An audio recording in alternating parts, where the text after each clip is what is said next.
jam 4 esuk berhubung ki ning nggone nganti jam 4 esuk sing arep nabuhi sapa? Lah yo Mas pedesaan. Oh iya, menghormati dengan lingkungan yang sudah ada.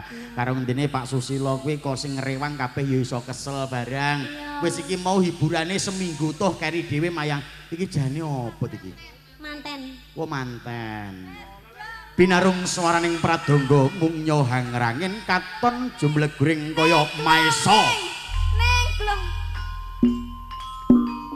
Mijripun temanten putri miyos saking Panti Busana. Panti Busana.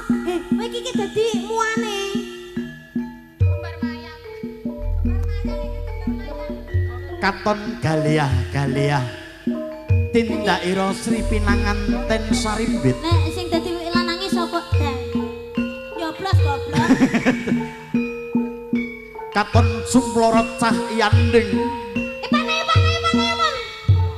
Ayo Pan. Ipan. Ipan siji. Soy. Iki piye? Oh,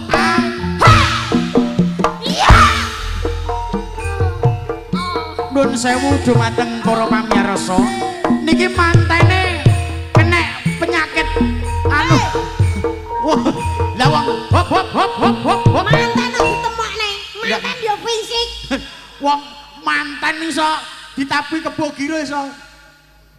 Duh, mantane fisik. Elek nyondro piye? Rumangsaku kok. Lagi fisik. Mantene